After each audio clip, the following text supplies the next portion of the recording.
Good morning, everyone. On behalf of the National Park Service, I'd like to welcome you here to this discussion video. Today, we here at Eleanor Roosevelt National Historic Site are having an exciting conversation with some kind folks from Arthurdale Heritage. We've got Jean Goodman, the former executive director of Arthurdale Heritage and current volunteer historian and archivist. We've got Meredith Drystat, who is a former AmeriCorps member at Arthurdale and also a current volunteer archivist. And on the line as well, we have Darlene Bolliard, who is the executive director of Arthurdale Heritage, and Nicole Green, their current AmeriCorps member. So thank you so much, everyone, for joining us here this morning. We have a lot to talk about here about Arthurdale, a First Lady's passion project. So before we jump in, could you all just give us a brief introduction to Arthurdale? What was Arthurdale?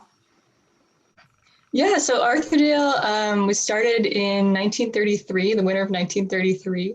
And we were basically a way to alleviate a lot of poverty in a coal mining community called Scotts Run, just outside of Morgantown, West Virginia.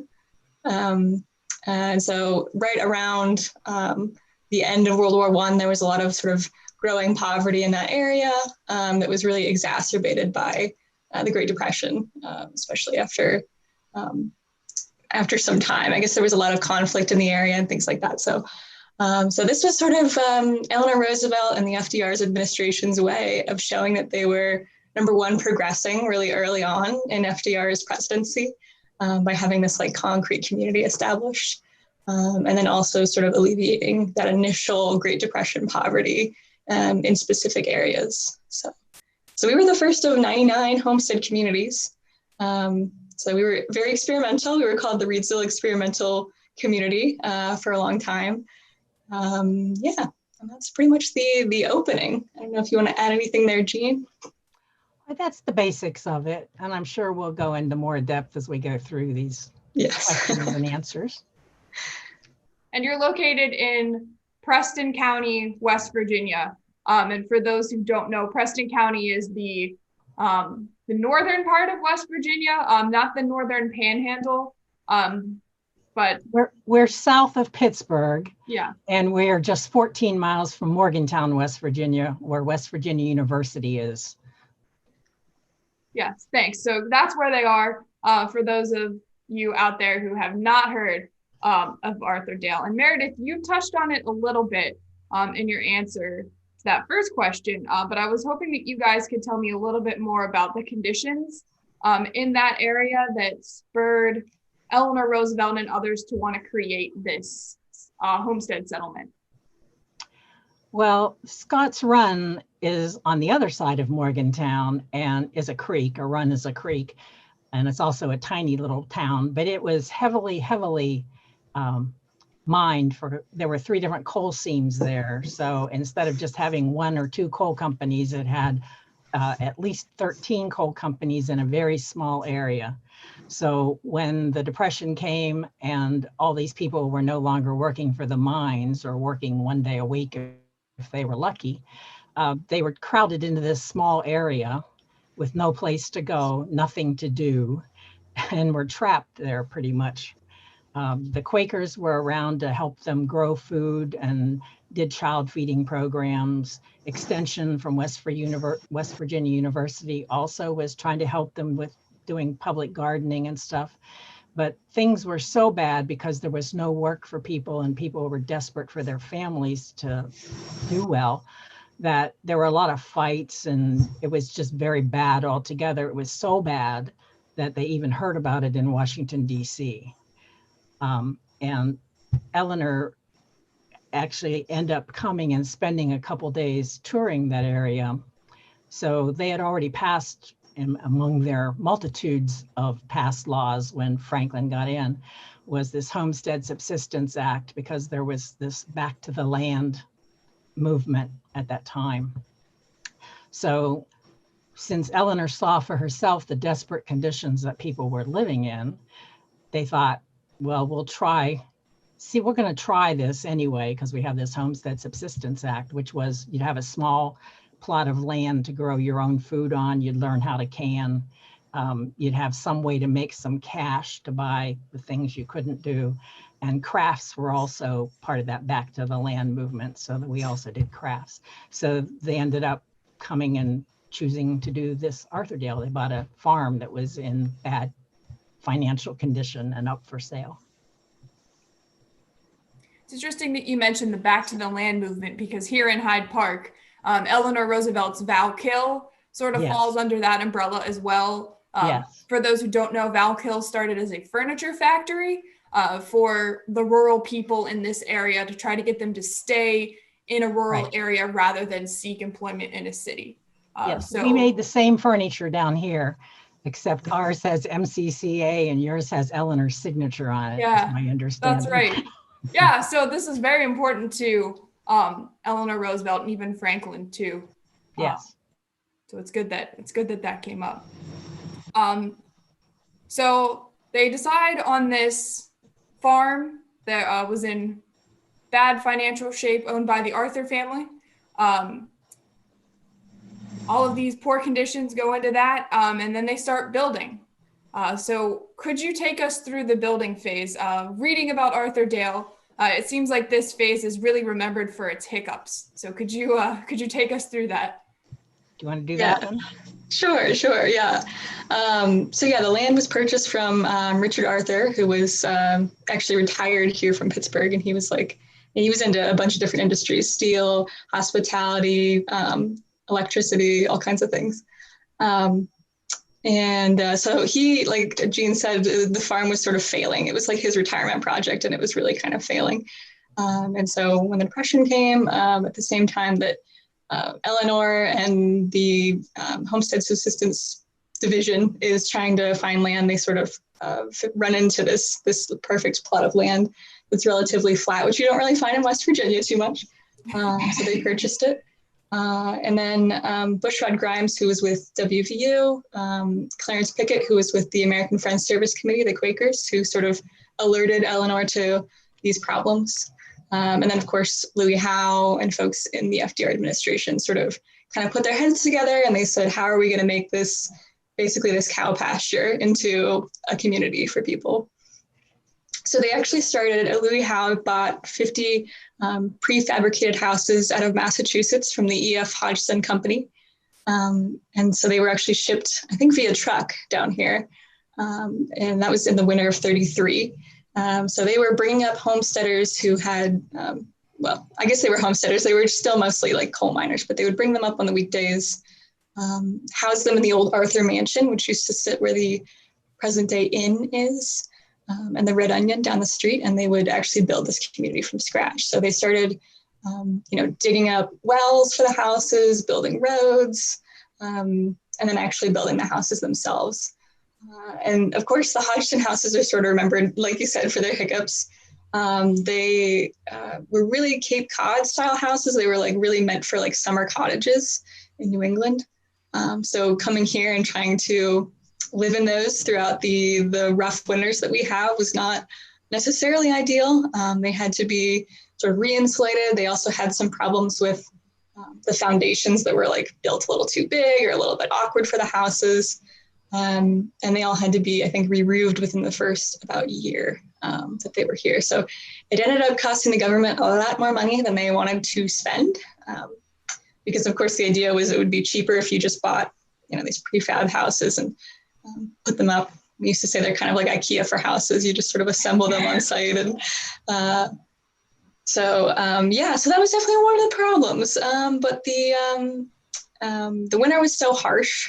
There's actually a lot of accounts of homesteaders who got frostbite from working out in the weather, that they actually couldn't move into the homes for a few months after. The idea was that I think it was FDR said by Christmas of 33, they would have the homesteaders in the houses. And of course, we know that didn't happen. It was more like July of 34 that these homesteaders moved in. I can talk more about the other styles of houses, but I think we might get to that a little later. Sounds good. So you mentioned those inhabitants moving in July of 34. Could you tell us a little bit more about who those people were and how they were chosen to live in Arthurdale? Well, you had to apply to be here. And it was a process that the university was involved with also. They had like an 8-page long questionnaire.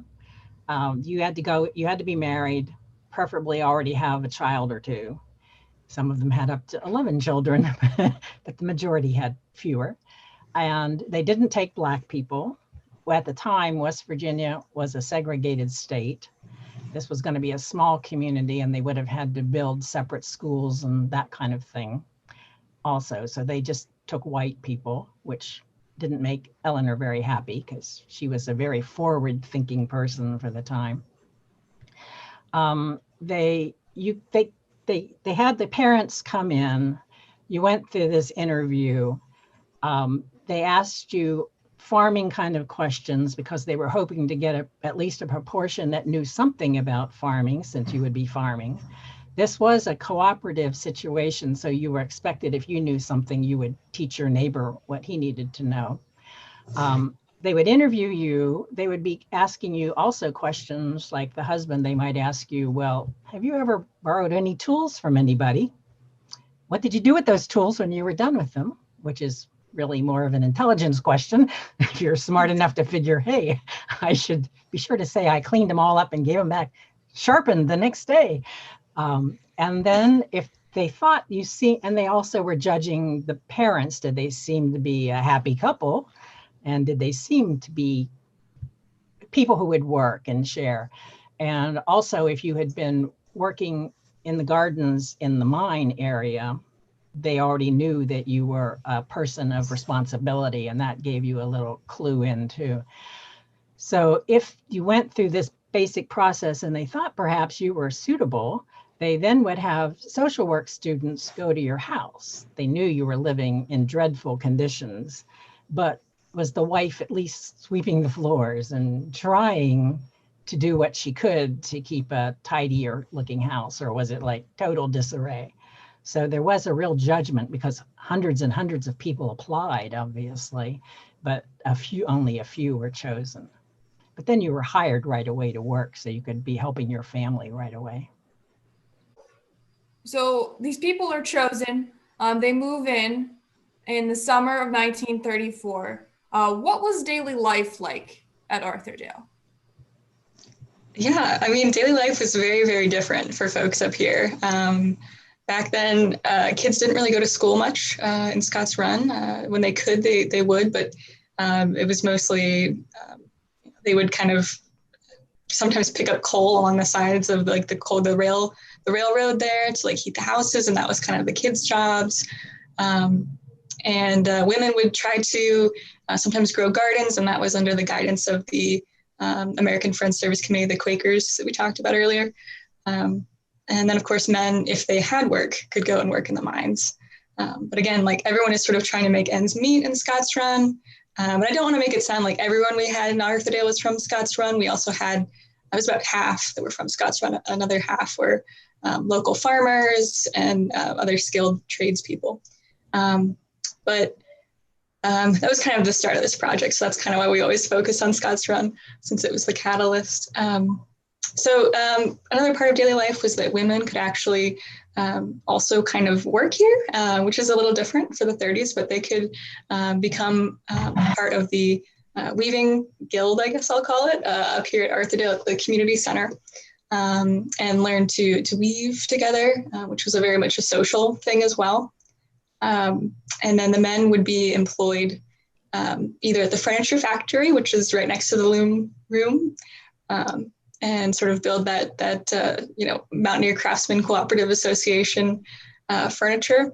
And then later on, we also had factory buildings that employed a lot of the homesteader men as well, and women actually too. And then of course, they were also gardening. So as we mentioned, it was a subsistence homestead project. So every house got about 2.5 to 5 acres of land to farm on. And that's sort of how you supplemented a lot of your food throughout the winter months and any time really So you might have some cattle, some pigs, and you would, butcher those and maybe salt those or cure those in some way to preserve them. And of course, can as much as you could. Even before the war effort, that was sort of the mantra of Arthurdale, I think, was just can all you can. So women and children would be involved in that as well. So it was a different life, I think. It was very much a little bit more family focused, a little bit more free time than they would have had in Scott's Run. And do you see how it was for the people who did come from Scott's Run, how it was for them to make the transition from mining to doing crafts and farming? Could you speak to that? Well, a lot of them had already started that step forward because the Quakers had actually started this Mountaineer Craftsman Cooperative in the coal mines, and then they had actually moved to Morgantown and were running the business out of there. Also, the women had been hired to do weaving of linens and curtains, at least some of them, to supply the houses here. The first houses were semi-furnished and included things like your linens. So there was already a movement towards that. They were already canning in the mining area when they could grow food. I know Eleanor at one point came, or she asked at some area here before Arthurdale what the people needed. And the women said they really needed canning jars because they were hard to come by. So she actually went back to her home where you are and solicited donations and ended up sending a train car full of canning jars to Scott's Run for the women to use there. So they had started this way because they couldn't be mining. If you were working for the mines, you might have one day a week, which meant you had to make money somehow, some way else other than mining. I don't think people were unhappy to leave the mines. And when they came here, it was amazing, all of a sudden you had a clean house that you could keep clean, that was painted, that was warm, that had heat, that had indoor plumbing. I mean, it was heaven. Electricity, things you did not have in the coal mine area at all. Was that there? Yeah. Sort of distracted there. Is that answer what we were talking about? It's a big, I was wondering more about the way their lifestyle changed. So that definitely speaks to that, from going from, horrible poverty to more of a comfortable life. A big change for those people, we could say. And Meredith, you mentioned in your last response there about kids. And whenever I was reading up on Arthurdale, there was a lot of information about education, and particularly one teacher. So I was hoping you guys could tell me a little bit more about what education in schools were like at Arthurdale. Yeah, I always say that progressive education really could be its own museum here, and because it's so fascinating. Elsie Ripley Clapp, that one teacher that you mentioned there, she was a pupil of John Dewey, who was an educational philosopher, and he was very much a proponent of learning by doing.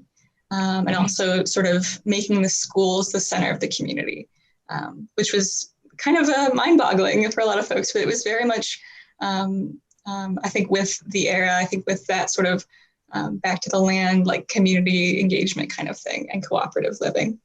So it seemed to fit really well with Arthurdale, but essentially Eleanor, I think either heard about Elsie Ripley Clapp or someone might have brought her name to her attention.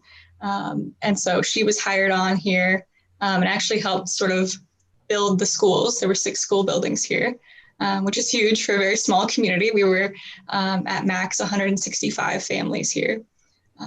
But so these 6 school buildings all had their own unique purposes for different age groups. And so every single building sort of had its own really unique spaces, like in the nursery school, there were like a lot of sleeping rooms, which I think are really neat, with a lot of natural light. There was this idea about like a lot of having fresh air. It was very healthy for the children, and they would go and nap in like the fresh air. And then in the middle schools, kids were kind of learning how to sort of craft different craft items that we've sort of been, jumping around this, but so they would, well, in one of the instances, there was an interest from one of the kids to learn how to play the fiddle. So they actually brought in a fiddle maker and taught all the children how to make them and then how to play them. So that's sort of one of the experiences of progressive education there, where it's very much rooted in learning by doing and sort of getting your hands on items. They would also go out and watch their fathers build the foundations for the houses.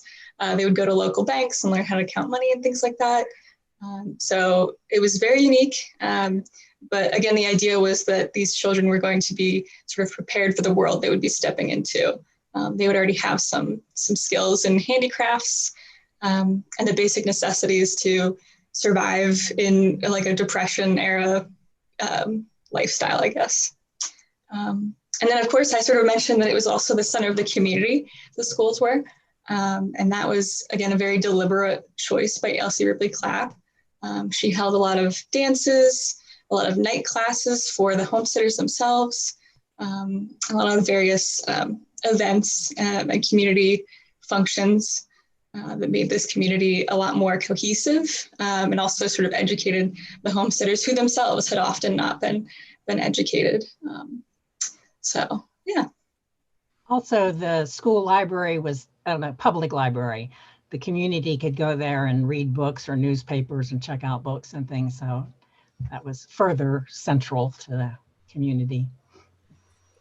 So I suppose that fits with the greater theme of Arthurdale, after all, of being sort of an experimental community with experimental and progressive education as well. Also, Eleanor paid the salary of Elsie Ripley Clapp and a couple of her teachers, and then they hired some local teachers also. But Eleanor was incredibly interested. She was very much in contact with Elsie Ripley Clapp's opinions and what was going on here and how the people were doing and that sort of thing. They exchanged a lot of letters. Yeah, and if anyone wants to like hear more about Elsie, sorry, Lily. No, go ahead. If anyone wants to, there's a book written by Elsie Ripley Clapp sort of about her experiences here at Arthurdale, and it's called Community Schools in Action. And she had actually implemented progressive education in one other rural school before this, I think in Kentucky. Yeah. And so it's really a unique account of her experiences here. I mean, she was only here for like maybe a year and a half or 2 years, but I think she learned a lot and sort of helped this community find its way.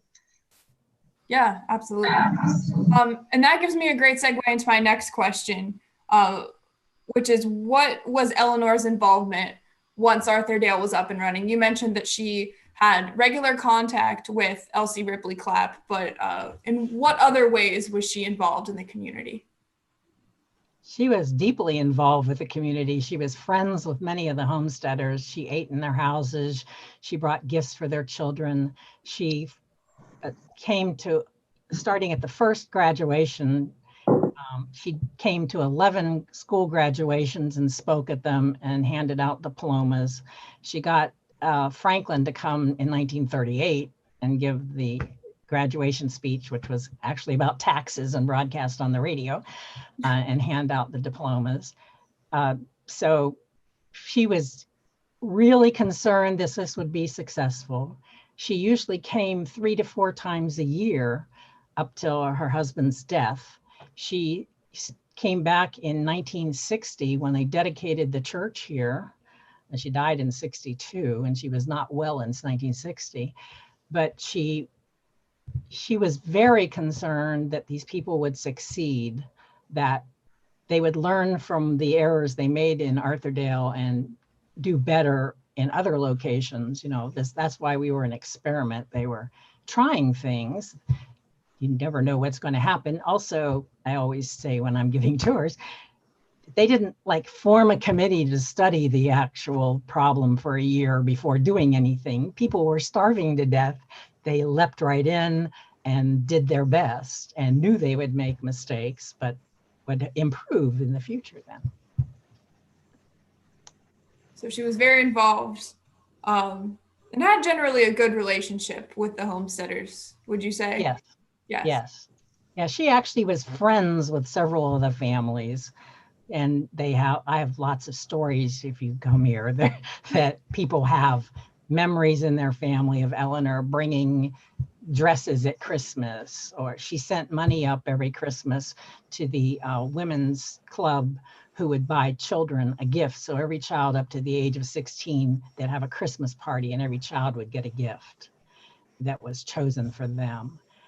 She sent money for school books. She, it's endless if you start saying it. Anything that happened here, she had her fingers in that to make sure it would be successful.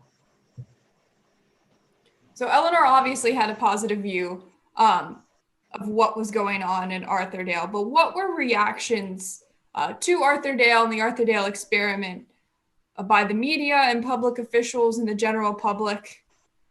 And what were homesteader reactions to this project? Yeah, I mean, I would start that by saying that I think Eleanor honestly was a little disillusioned by Arthurdale by the end of the project. There's a lot of accounts of her saying that she believed that the homesteaders were a little too dependent on the government towards the end, which, is neither here nor there. I can't say one way or the other whether that's true. But so it wasn't always super rosy here, like we sometimes like to say. But to your question, the local community was not super keen on Arthurdale being here. I've read some newspaper accounts of one of my favorites actually is from this guy who was like an anonymous guy smoking a cigar on a bench in Reedsville. And he was saying, I can't believe they've come here. They're bringing the socialist community here.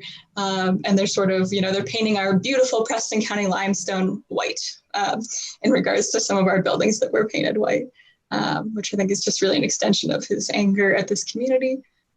A lot of folks felt that, they were sort of suffering up here in Preston County. So why bring these Mon County coal miners up here and just alleviate them?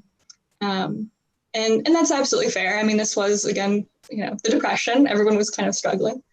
But the homesteaders themselves, so in '87, right after Arthurdale Heritage was formed, there were a lot of oral histories done with the original homesteaders.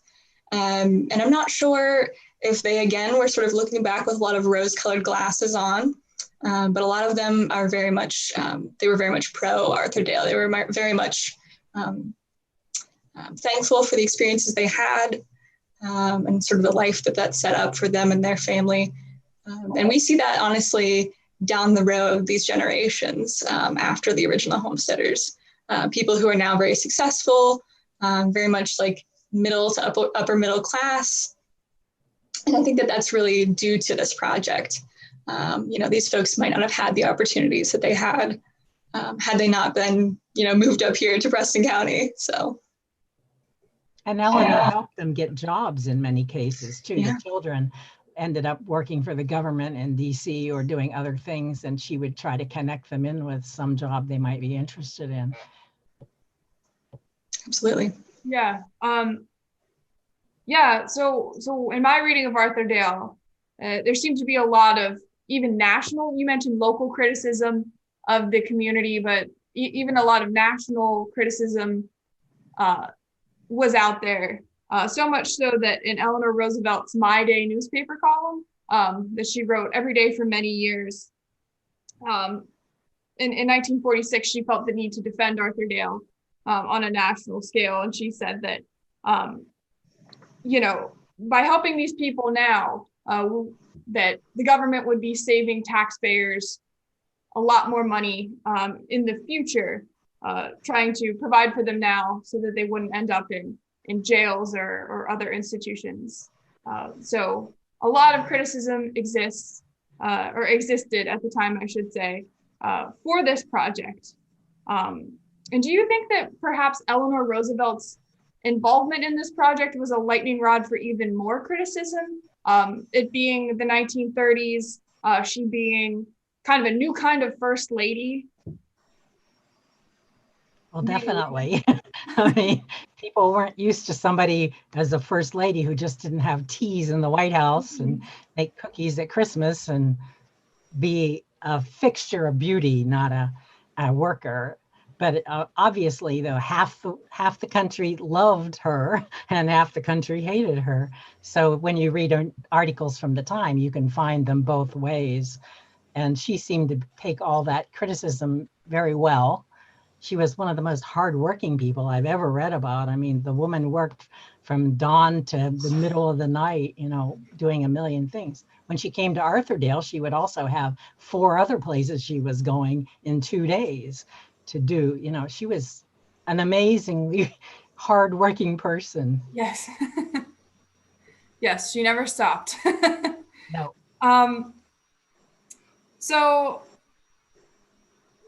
the government is involved in this experiment. The government funds this experiment. At some point, the government backs out of this experiment. Arthurdale stops getting funding from the government. So could you speak to what changed there after the end of government support? Certainly, yeah. I mean, so the government sort of was slowly divesting itself from this project in the 40s. I think the war effort was really something that sort of picked up this community in a way. I mean, the factory buildings, that was another cause of, like, you know, the quote failures of Arthurdale, that sort of just kept leaving, and employment was a little bit hard to get to stick here. So I think the war effort sort of helped that. And that's when the government was sort of kind of like, well, back away from this project and see how this community does on its own. Again, it was also a question of money. They had full-time government employees here, and they were still sort of paying into a lot of different initiatives. So I think it was something the government felt was time to pull out of. But it also sort of put people on uneven footing in a way, because the idea behind the homestead houses was that after 20 years of paying into the houses, you would eventually own them.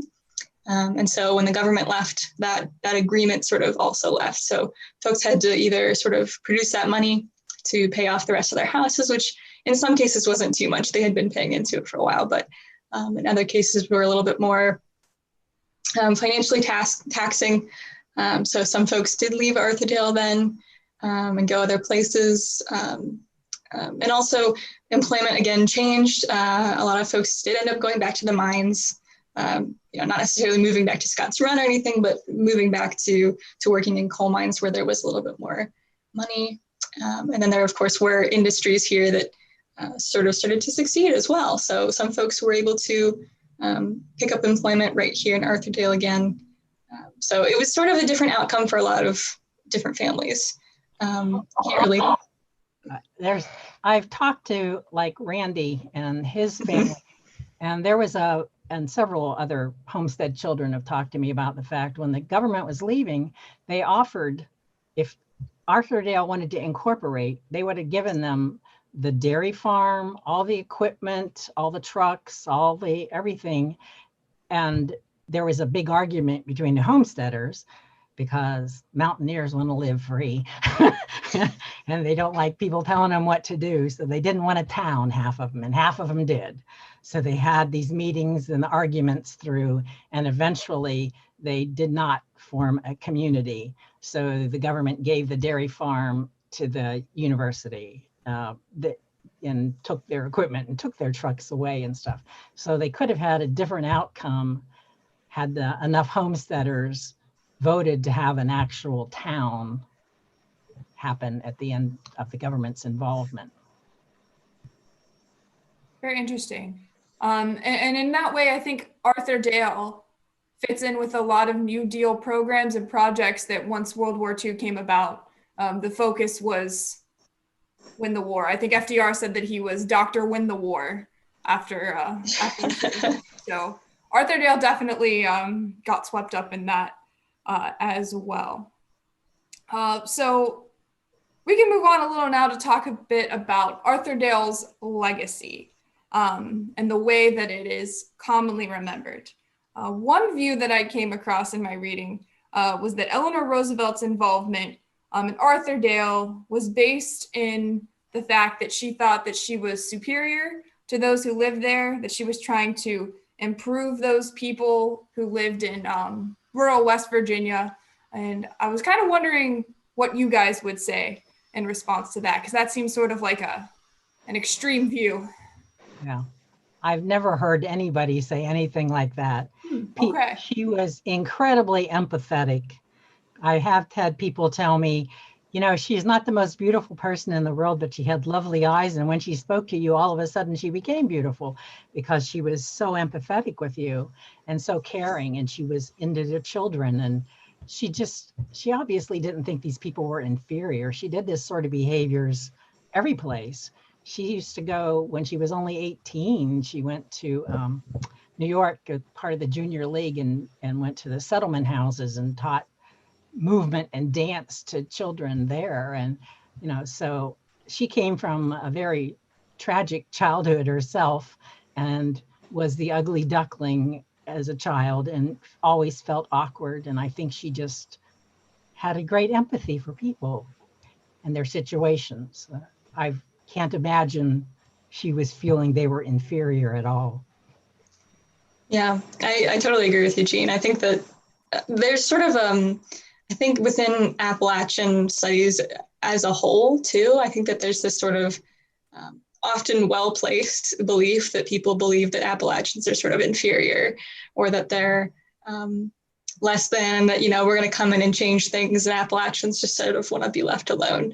And I can totally understand that perspective. And I think that that does make sense for a lot of situations, but I agree that I think Eleanor wasn't necessarily the type who was looking down on these folks. I think she was more just like, I can use my position of power as the first lady to actually affect a change in these people's lives.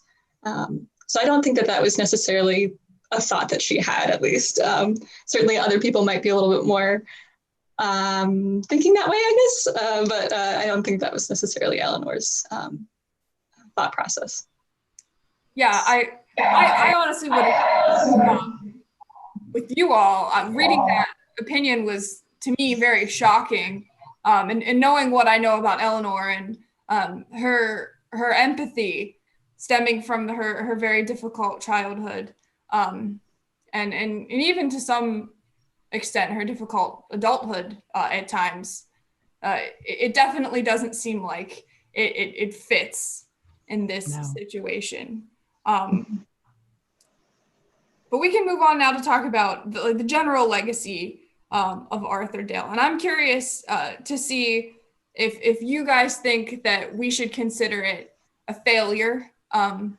Everything that you read about it says that it's a failure. But what would you guys say in response to that?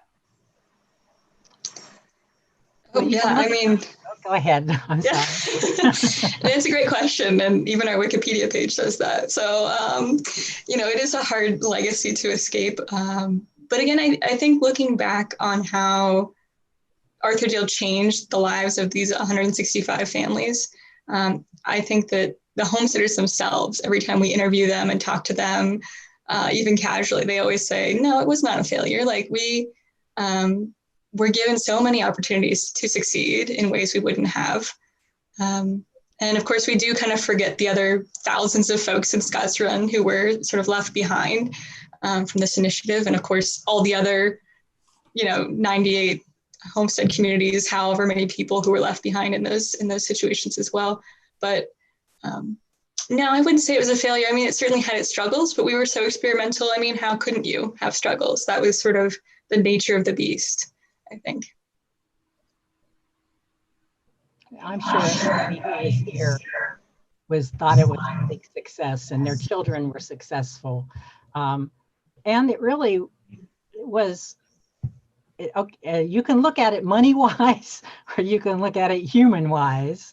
And money-wise, okay, this perhaps wasn't the wisest investment. The Quakers actually built a community just north of here outside of Smock, Pennsylvania, on their theory of how you should have done it, which was much less expensive than they did it here. But, they were trying to help people. It was a test. It was just to find out, would this work? It was part of this idea too that all the work was too centralized, industry was too centralized. So part of this was the idea that, well, okay, if we build these communities, industry will come to there, which they discovered that doesn't work.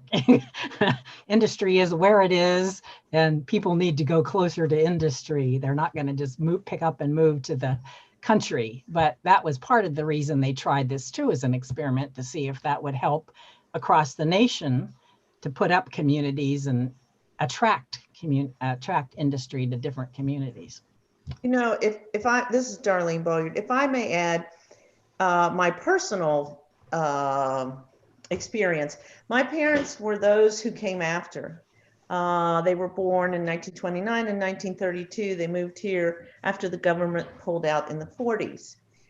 And I think for me and my parents, the legacy of Arthurdale is that my parents dramatically benefited from community, from this community, from coming here and being in an environment where people, by and large, nurtured each other, cared about each other. And I grew up in a community where everybody cared for you as a little kid.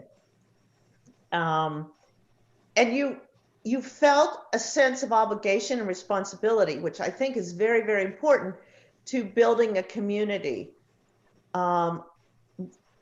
There was just a sense here, particularly I would say in the 50s, 60s, and 70s, early 70s, that you were part of a community and the greater good was very important. And that produces fantastic citizens. And that is, while it may not have been a financial success, I think we have to really focus on the legacy of the people. A lot of the homestead descendants, the first generation, they would never have been born. They wouldn't have been born, they wouldn't have thrived, they wouldn't have succeeded. A lot of very, very successful people came out of Arthurdale and had more successful children and were good citizens. So I think there is a tremendous value to that.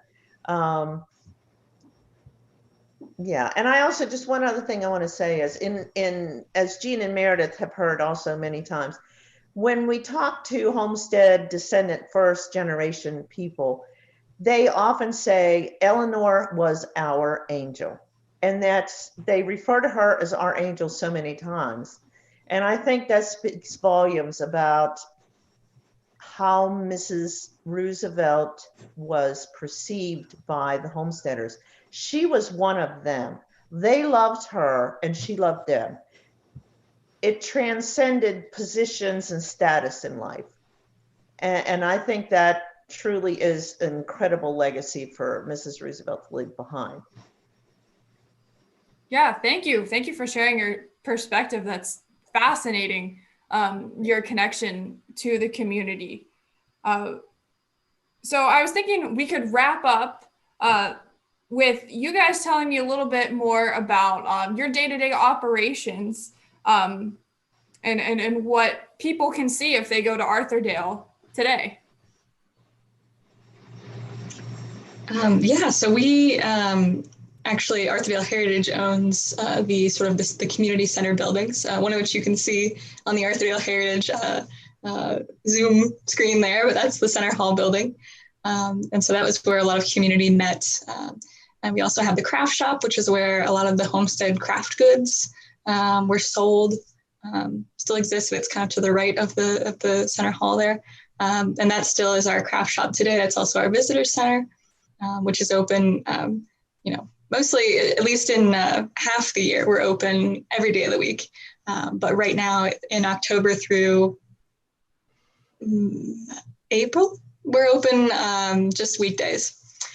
So definitely check out our website to make sure that we're open, with COVID-19 things and stuff like that, or call ahead. That's always good. But we also have the administration building, which you can come see. That's where the federal government was actually housed and sort of ran the operations of Arthurdale from there. And that functions more as our traditional museum building today. And then we have the forge, which is really cool for all the people who are interested in any ironwork. And that's I call it the forge that built Arthurdale, because it really was. That's where all the nails and barn hinges and light fixtures and all kinds of things were made out of this little tiny, like 1 foot by 1 foot forge. So it's really neat. And then we have a tractor bay, which has 2 of our original Arthurdale tractors that were made here in 39 and 40. And those are cool. We take those out for special events as well, and do hay rides and things. And then you can see the Esso gas station too, which is kind of neat. That was sort of I think more of a transition piece in Arthurdale's history. There wasn't necessarily a lot of homesteaders that had cars when they moved up here, because if you can't really afford to feed your family, you're not going to have a vehicle. But I think that was sort of a transition point in this community when people could start to afford cars. And also it was a place the government vehicles were fixed up and things like that as well. And then this building that I'm in is the Wagner House. This was the second style of houses that was built here at Arthurdale. It's our museum house, not this room. This is like my personal room, but there's other parts in the house that are all decorated in 1930s and 40s memorabilia and pieces. So it's a really cool place to come check out and see how the homesteaders lived, and to just get a little bit more, scoop on the scene. So Yeah, if you want to, sounds like you guys, there's definitely a lot to see there. So we encourage everyone to go once it's safe again. Of course, go visit Arthurdale. Go hear the stories. There's a lot to learn from this place for sure. One last thing, I was hoping, and Darlene kind of touched on it earlier, that you could tell us more about the connections that you guys have with homestead families. So I understand that you do still have contact with a number of the folks who live there, right? Yeah, and across the country also. We have a membership, many of whom are relatives or children of homesteaders or grandchildren now. Also, because I was there like in the last 10 years, some of the children were still around. There were fewer all the time, but several children that I knew had moved back once they retired, because they got a job someplace else. One was California, but they came back, an original house, not theirs, and spent their retirement years back here because they were so connected. You can have any homestead child you talk to talks about how great it was growing up here, and you had a million mothers and fathers, so you never got in trouble. People were watching all the time for you, and they just had a wonderful experience here, and they wanted to come back later on. And their grandchildren be members, and they will know stories that their family stories were told, although maybe they never even got to come to Arthurdale, but they still got a membership to try to support us and keep us going. Yeah, and we're still sort of captained by a lot of original homesteader descendants as well. I think the majority of the members on our board are actually descendants, and they're always around. I mean, it is really still the community center, I think, of Arthurdale is Arthurdale Heritage. Before the pandemic, at least every day we'd have homesteader descendants in, just chit-chatting and, talking about this and that and what's going on in the community. And so it really is still a community focal point, I think. And the homesteaders still have such a unique and beautiful connection to the land. I think it's really fantastic to just hear them tell their stories about growing up here and, what kind of trouble they got into and things like that. It's really cool. So. Yeah, that's wonderful. Well, thank you so much, everyone, for talking with us today. And like I said before, everyone watching out there, pay attention to Arthurdale. Go to Arthurdale whenever things are safe again, whenever we're past COVID. So thank you so much, everyone, for participating. We really appreciate it. Thanks for having us, Lydia. Thank you.